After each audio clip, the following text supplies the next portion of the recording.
So the best way I feel like to explain an electrolytic cell is to explain it in contrast to a galvanic cell.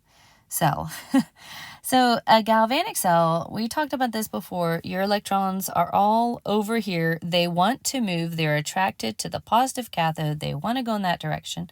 If you stick something in the middle of a wire and the electrons are flowing in that wire, you can actually power something. So this is just like a spontaneous cell that's going. And they do need to be separated solutions because you want the electrons to actually flow along the wire and you don't want them to just go back and forth and occur in the water itself. So in contrast, what happens here is that our electrolyte, this is actually usually not a super innocuous substance. It's usually like melted salt, like it's a bit of something. That said, electrolytic cells are very, very useful, even if sometimes this is not as friendly, and by friendly, I just mean like easy to work with, as the galvanic cell.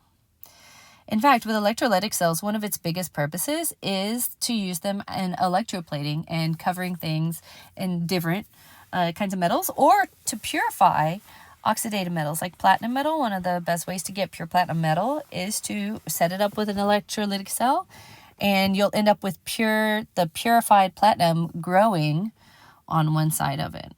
So this is what an electrolytic cell does. An electrolytic cell basically forces the electrons to go in a way they don't want to go. So naturally. So look, the reason that the electrons are flowing is because they are on the negative side and they are interested in the positive side. So look over here though, our electrons are flowing this direction. They are not on the negative side. They don't want to move towards the negative side. It's because an external electricity source is hooked up that's forcing those electrons to flow in a direction that's not necessarily natural to them. So we still say that the electrons flow from anode to cathode, but note that our anode is positive and our cathode is negative this time. Notice that if these are the same reactions, so if we remember the oxidation is the anode in a galvanic cell, this is oxidation. And that's the one where the electrons are on the right. And on our galvanic cell, the reduction, the electrons are on the left because those are the electrons that are coming over to them. So that makes sense that the oxidation right here would be on the oxidation side. And then it also makes sense that I'm going to make this one red, reduction right here is showing using those electrons. Now, look at what happens when we go over here. Compare that reaction to this reaction. It's being forced to operate in reverse. And as such, it does mean that it gives up as an electron. So it's being forced to give up an electron. So we still have our electrons on the right.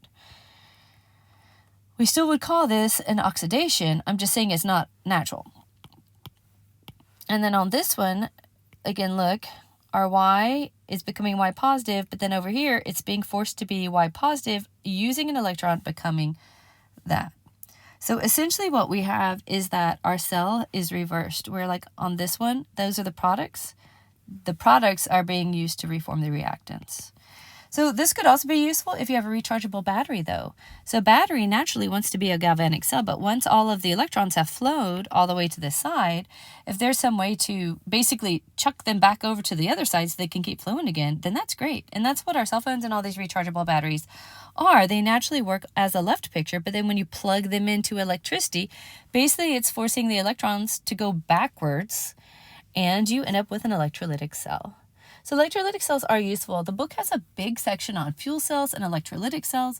We're not going to go that deep into the material. We just need to recognize the difference between a galvanic cell and electrolytic cell. And you need to recognize that the anode in this case is positive. The electrons are being forced to flow towards a negative pole, and that they essentially are not spontaneous. They have to be forced to happen.